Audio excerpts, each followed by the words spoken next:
Donc, on continue notre série sur moi et ma maison. Nous servirons l'Éternel. Donc, je vais me rendre jusqu'à la fête des Pères. Notre verset thème, c'est Josué, qu'on lit dans Josué 24. Il dit, « Et si vous ne trouvez pas bon de servir l'Éternel, choisissez aujourd'hui qui vous voulez servir, ou les dieux que servaient vos pères au-delà du fleuve, ou les dieux des Amoréens dans le pays duquel vous habitez.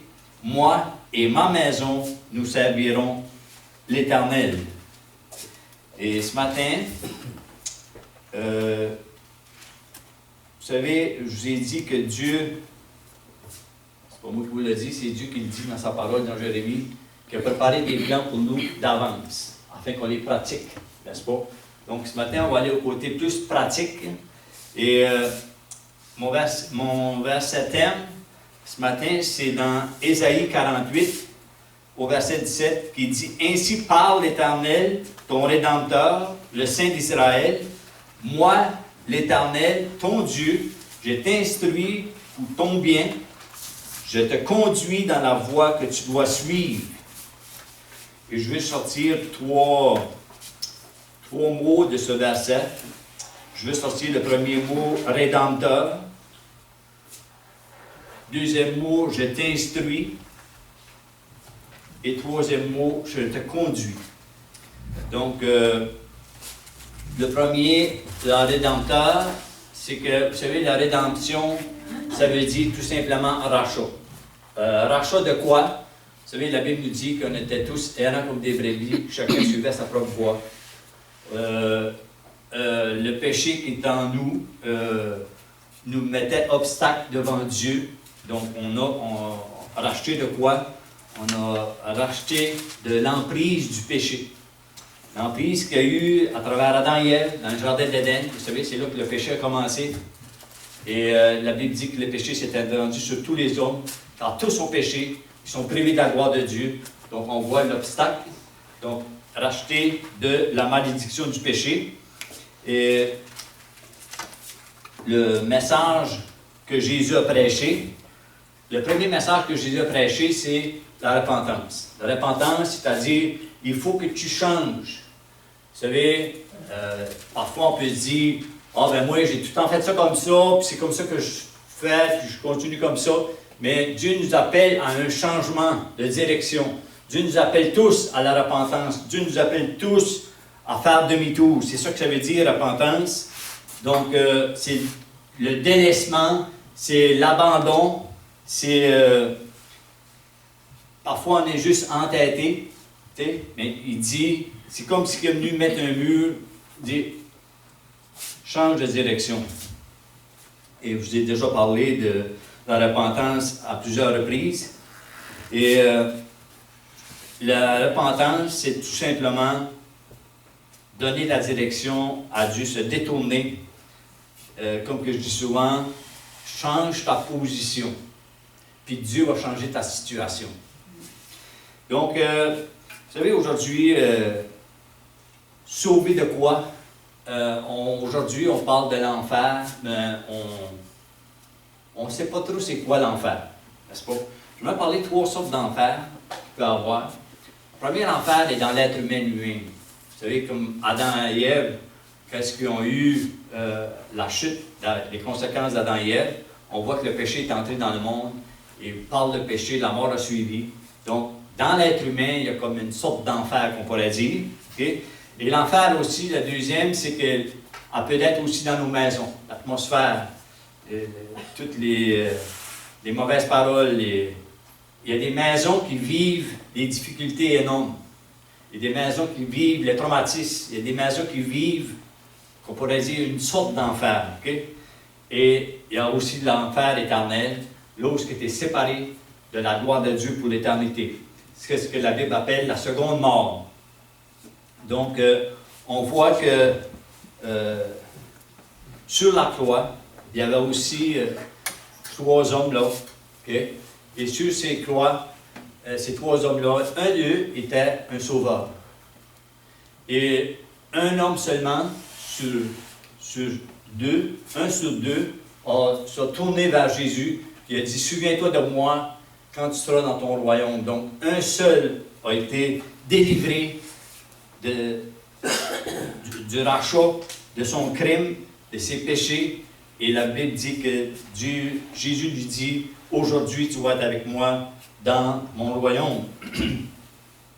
C'est pas parce qu'on n'aime pas l'enfer que l'enfer n'existe pas. Vous savez, la guerre existe, c'est pas parce qu'on l'aime, mais c'est parce qu'elle existe réellement. L'enfer existe, et c'est pas nécessairement pour épurer le monde, pour dire, la religion a fait peur au monde pour les avoir à eux autres. C'est complètement faux. Jésus a parlé plus de l'enfer qu'il a parlé du ciel. Donc, racheter de quoi? Donc, quand il parle qu'il y ait le Rédempteur, c'est il vient pour racheter. Vous savez, on a tous été trompés d'une façon ou d'une autre, par les enseignements, et ainsi de suite. Et au verset, quand il dit « Je t'instruis pour ton bien ». Donc, l'instruction, c'est comment est-ce qu'il va faire pour donner l'instruction. Et on va voir un verset dans Jérémie 17 qui dit « Ils n'ont pas écouté, ils n'ont pas prêté l'oreille, ils ont raidi leur cou pour ne point écouter et ne point recevoir instruction. » Donc, on voit que la rébellion dans le cœur humain est quand même un problème que Dieu n'arrive pas parfois à passer, faire une percée.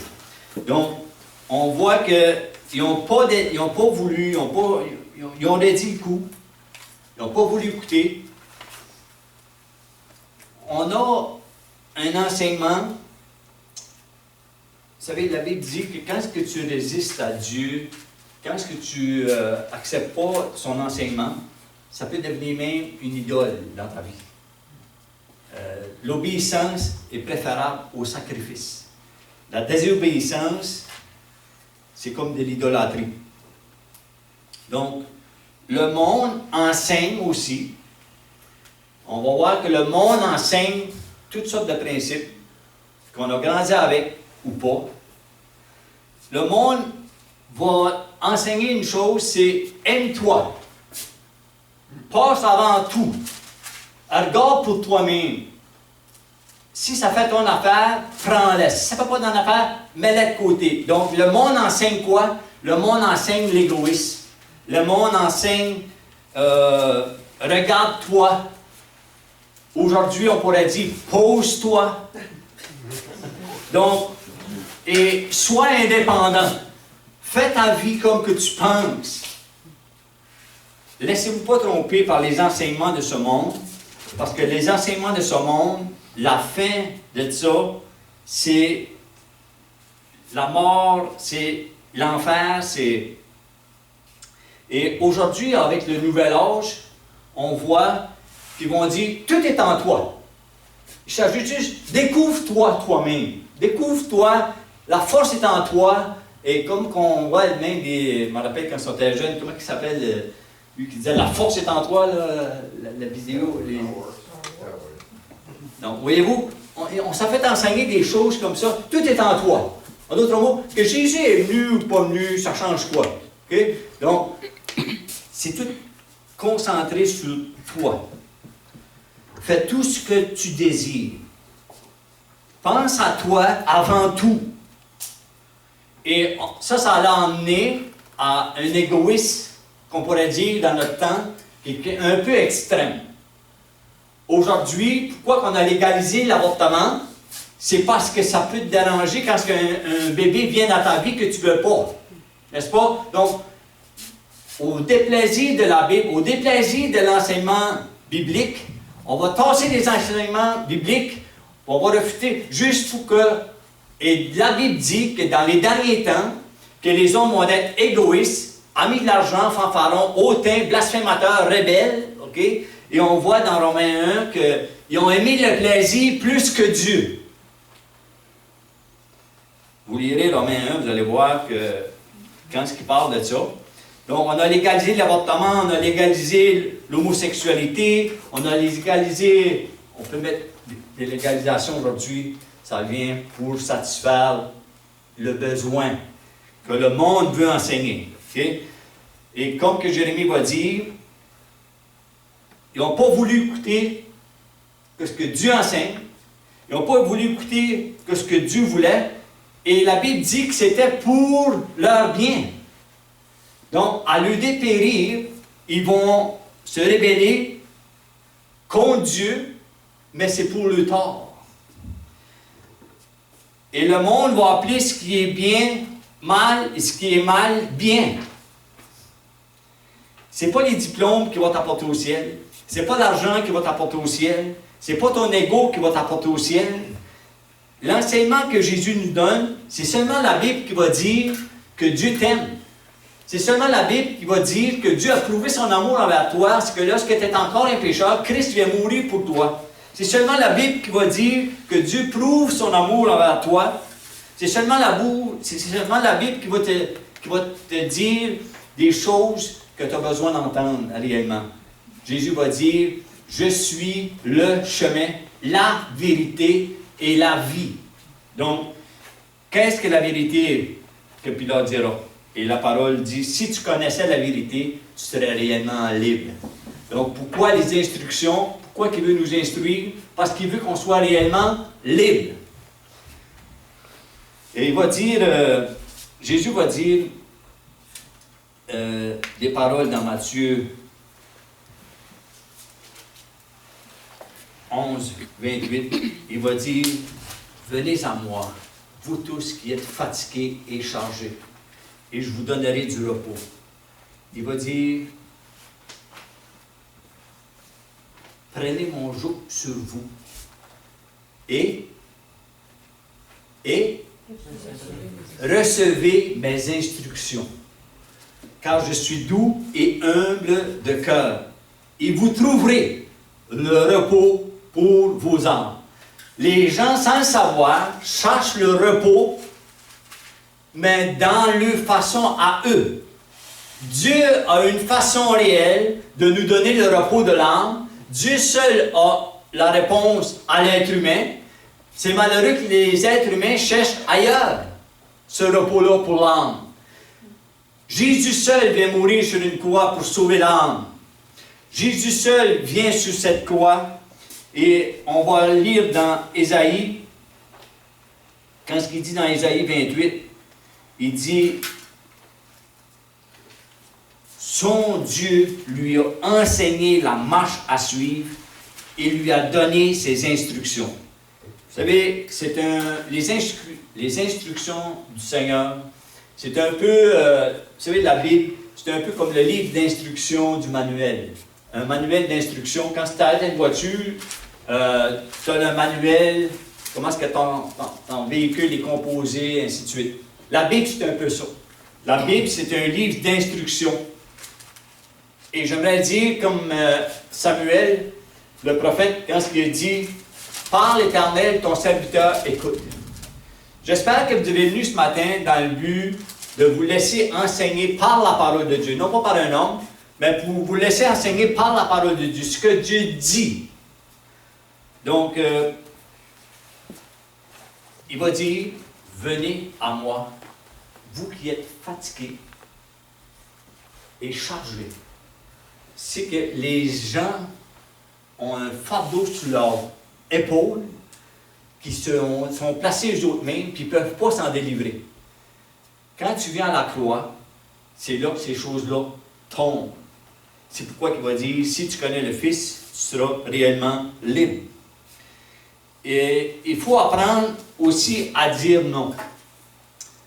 Non à des choses que parfois le monde, pour eux, c'est normal, mais parce que la Bible dit ça, je ne le fais pas, ou la parole de Dieu passe avant. Si on prend l'exemple de Shadrach, Meshach et Abednego, qu'ils ont voulu qu'ils se prosternent devant des statues, puis ils l'ont mis dans une fournaise, n'est-ce pas? La Bible dit que dans la fournaise, ils ont vu un quatrième homme. Ils ont dit, on avait pas juste jeté trois 3 hommes-là, et là, on en voit 4. C'est pourquoi il dit, je ne te délaisserai jamais, je ne t'abandonnerai jamais. Et quand on lit dans le psaume 23, le psaume 23, c'est un psaume qui est connu un peu et on lit au verset 3, « Il restaure mon âme, il me conduit dans le sentier de la justice. » Il restaure. Vous savez, la restauration, c'est quoi? La restauration, j'ai déjà donné l'image, c'est un peu comme un auto qui est tout poqué, qu'on emmène au débosseur, et quand il sort de là, la voiture est restaurée, et l'émission qu'il y a, Pim mon char, où ils prennent des vieux qui sortent de là, oh, c'est tout un autre. Ça, on appelle ça de la restauration. Okay? Mais la restauration de l'âme, seul Dieu peut le faire. Seul Dieu peut enlever les pocs. Seul Dieu peut enlever les tourments. Seul Dieu peut enlever. Donc, il restaure mon âme, il me conduit. Et Jésus va dire, je suis le bon berger, celui qui me suit ne marchera pas dans les ténèbres, mais il y aura la lumière de la vie. Donc, il est venu pour cette bonne nouvelle, c'est pour nous donner justement cette lumière-là, pour nous éclairer. Et la lumière, qu'est-ce qu'elle fait? Elle dissipe, enlève les ténèbres. Donc, on voit que apprendre à dire non, ok? Et on devrait apprendre à dire « Parle, Éternel, ton serviteur, écoute. » Et on doit apprendre aussi, on apprend du monde, on apprend ce qui se passe dans le monde. Laissez-moi vous raconter une petite histoire que David Wilkerson a racontée un jour. Vous savez, David Wilkerson à New York, il y avait une grosse église, puis il y avait un gars qui faisait partie de son église. Puis à un moment donné, David, il passe à Manhattan, puis il voit justement des gens qui venaient à l'église, et là, il le voit avec les polices, avec les handcuffs, et qui poussent sa tête pour rentrer dans la voiture du police, vous voyez ça? Et lui, il disait en lui-même, si je n'apprends pas d'être ça, on n'a pas obligé de passer là pour apprendre quelque chose des autres, n'est-ce pas? Et en tant que ministère de prison que je fais depuis 27 ans, si je n'apprends pas des autres, mais trop malheureusement, il y a des gens qui vont dire « Ah ben, mais moi, ça ne m'arrivera pas, moi. Moi, les autres, ils se font prendre un peu comme ça, mais moi, je peux le faire, puis je ne me ferai pas prendre. » Attention, la Bible dit que Satan, c'est un rusé, okay? Puis il cherche à dévorer. C'est comme un lion, et il cherche les proies. Donc, veillez. Donc, la parole est là pour nous instruire. Et la parole est là aussi pour nous conduire. On lit dans Matthieu, au chapitre 7.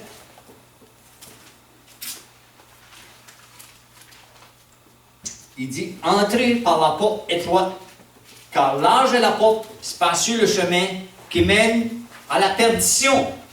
Il y en a beaucoup qui entrent par là. Mais étroite est la porte, resserrez le chemin qui mène à la vie, et il y en a peu qui le trouvent. » Matthieu 7, 13 à 14. Donc, il dit, entrez par la porte étroite. C'est-à-dire que ce n'est pas la majorité, la majorité est dans un chemin large. On peut apprendre du chemin large. Mais laissez-moi vous dire, la bonne nouvelle de l'Évangile, c'est que sur le chemin large, un jour, il y a une croix qui a été dressée pour nous. Il y a une croix qui a été dressée pour notre salut. Et il dit aujourd'hui, si tu entends sa voix, endurcis pas ton cœur, mais reçois ses enseignements et reçois sa conduite. Il y a un modèle à donner. Donc, entrez par la porte étroite, large est la porte, spacieux le chemin qui mène à la perdition. Vous savez, dans ce monde-ci, il y a 2 maîtres. Jésus va dire, vous ne pouvez pas servir 2 maîtres. Parce que vous allez en haïr un, vous allez aimer l'autre. Il dit, vous ne pouvez pas servir Dieu et Mammon. Mammon, c'est le Dieu de l'argent. Okay? Mais Satan, il y a plusieurs formes, il y a plusieurs domaines. Et aujourd'hui, je regarde comment est-ce que ça s'en vient de plus en plus ridicule. Je regardais cette semaine parce que je ne comprenais pas tous les signes qu'ils faisaient. Puis j'ai regardé juste pour Google, c'est quoi? Puis c'est justement, ils s'associent au diable comme si que rien n'était. C'est cool.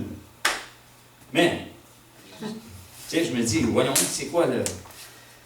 La Bible dit, donne pas accès au diable. Il dit que deux maîtres, dans cette école de vie, il y a un d'eux qui veut ta destruction, il veut t'étouffer, il veut ta mort. On voit dans Jean 10, verset 10, il dit, le voleur ne vient que pour voler, égorger et détruire. Mais Jésus va dire, mais moi, je suis venu pour vous donner la vie et vous la donner en abondance. Pourquoi les gens allent, on dirait plus, dans ces derniers temps, vers Satan, vers les choses du mal, ils sont attirés vers le mal plus que vers le bien. Pourquoi?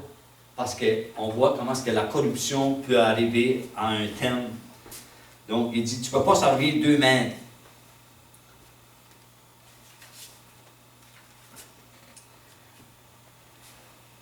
On devrait être à l'école de Dieu, de se laisser instruire et de se laisser conduire. Et Josué avait tout un mandat à porter au peuple. Excusez, Josué.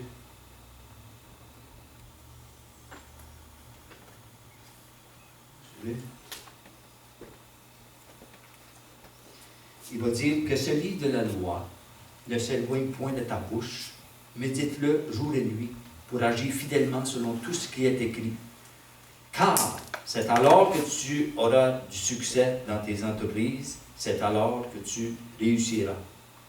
Que ce livre de la loi ne s'éloigne point de ta bouche, médite-le jour et nuit pour agir fidèlement, puis c'est par l'autre que tu vas réussir. Et je regardais un petit peu les recherches de David avec beaucoup de psaumes qui se plaçait devant Dieu, qui disait, instruis-moi, montre-moi la voie que je dois suivre, sonde-moi, éprouve-moi et connais mon cœur. Regarde si je suis sur la mauvaise voie et conduis-moi sur le chemin de l'éternité. Voyez-vous, le cœur qui est disposé à craindre Dieu, le cœur qui est disposé à se placer devant Dieu et dire, fais de moi ce que tu veux. Quel est ton plan? Quelle est ta volonté pour ma vie? Donc, quand ce que tu fais ces choses, regardez David, il dit, il restaure mon âme, il me conduit dans le sentier de la justice. Il restaure mon âme.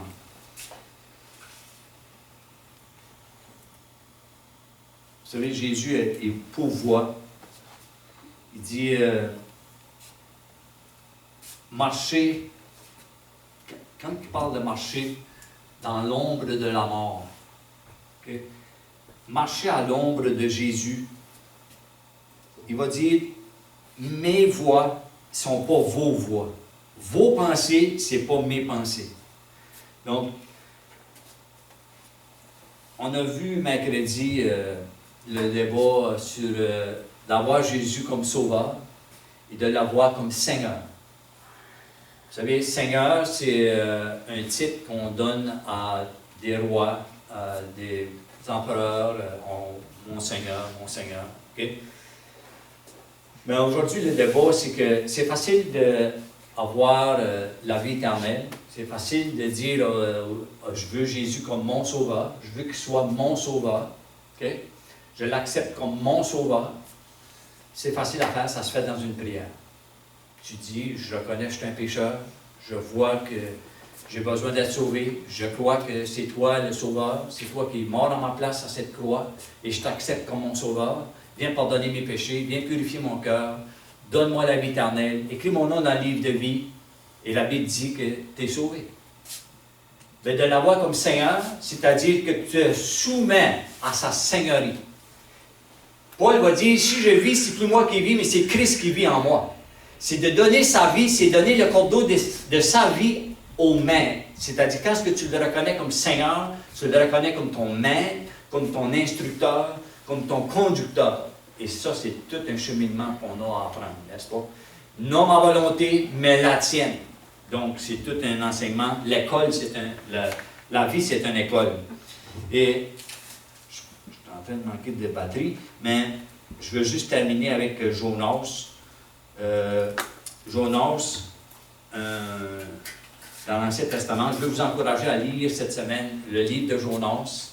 Le livre de Jonas, vous savez, Dieu dit, va à Nénive, mais lui, il va aller à l'opposé. Et ça, on rencontre ça aujourd'hui dans notre monde moderne. Okay? Dieu dit, va dans cette direction-là, mais non, tu vas dans l'autre direction. Et Jonas, Dieu va lui dire, lève-toi, va à Nénive, la grande ville, et crie contre elle, car sa méchanceté est montée jusqu'à moi. Et Jonas se leva pour s'enfuir. Voyez-vous, notre monde aujourd'hui, sa méchanceté est encore à l'opposé, au sommet de, comme que j'ai dit tantôt, l'ego est rendu trop haut. Okay? La crainte de Dieu n'est plus là. Et là, Dieu dit au prophète, va vers là. Et Dieu nous dit encore aujourd'hui, j'ai besoin de vous. J'ai besoin de vous pour cette ville de Grand-Sault. J'ai besoin de vous pour votre entourage. J'ai besoin de vous. Mais malheureusement, trop de gens vont aller à l'opposé. J'ai peur, j'ai honte, qu'est-ce que le monde va dire, ainsi de suite. Jonas se leva pour s'enfuir à Tarsis, loin de la face de l'Éternel. Il descendit à Jaffo, et il trouva un navire qu'il allait à Tarsis, et il paya le prix du transport. Il paye même pour s'enfuir. Il s'embarqua pour aller avec les passagers à Tarsis, loin de la face de l'Éternel. Tu ne peux pas te sauver de Dieu. Mais lui pense qu'il peut. Et vous lirez le livre de Jonas, tout un enseignement pour nous à travers ce petit livre-là. Donc, Jonas, il ne fonctionne pas dans son appel. Le monde se perd.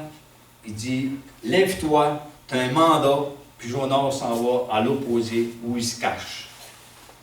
J'aimerais qu'on puisse ce matin se placer devant Dieu, devant notre Rédempteur, devant notre instructeur, devant notre directeur. Et comme le prophète disait, prépare-toi à la rencontre de ton Dieu. Dieu a un mandat sur chacun de nos vies. Dieu a donné des dons, fait des dons aux hommes. Mais il faut premièrement qu'il nous casse.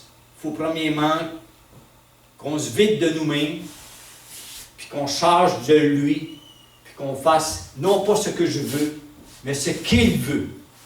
Et parfois, tu vas te mettre la montagne, tu vas dire, ouais, mais c'est bien trop dur, c'est bien trop. Qu'est-ce que tu me demandes? Dieu va te mettre la barre beaucoup plus haute de ce que tu peux atteindre, afin que tu apprennes à dépendre de lui. Amen. Donc, on voit dans ses enseignements ce matin qu'il dit, je t'instruirai, je te montrerai la voie que tu dois suivre. Prions ensemble. Alléluia. Seigneur, nous sommes devant toi. Nous voulons fléchir nos genoux devant toi. Et nous voulons, Seigneur, premièrement, que tu prennes notre cœur plus que toute autre chose. Car de lui viennent toutes les mauvaises pensées, les adultères, les meurtres, les vols, les cupides, les idolâtres, toutes les choses qui sont contraires à ta parole, Seigneur. Seigneur, tu nous dis dans ta parole que tu es venu pour nous racheter. Tu es notre Rédempteur. Seigneur Jésus, rachète. Rachète. Tu as payé avec ce grand prix, ce prix de la croix. Tu t'as vidé de toi-même. Tu t'as humilié sur cette terre. Et tu as été jusqu'à la croix à notre place pour payer une dette que nous, on ne pouvait pas payer. Et c'est par ton sang qu'on est lavé, qu'on est purifié de tout péché. Et tu es ressuscité pour nous rendre justes. Merci pour ce salut si merveilleux. Mais ce matin, Seigneur, on veut se placer devant toi. Comme Samuel qui dit, parle, Éternel, ton serviteur, écoute. Donne-nous des oreilles pour entendre ce que ton esprit veut nous enseigner. Donne-nous un cœur pour recevoir tes instructions. Et donne-nous, Seigneur, une direction claire de notre mandat. de notre ministère, de qu'est-ce qu'on fait sur cette terre. Et que tu puisses nous utiliser comme des instruments entre tes mains. Façonne-nous. Rends-nous semblables à toi, Seigneur Jésus, par la puissance de ton esprit qui habite en nous. Et le peuple de Dieu dira Amen et Amen.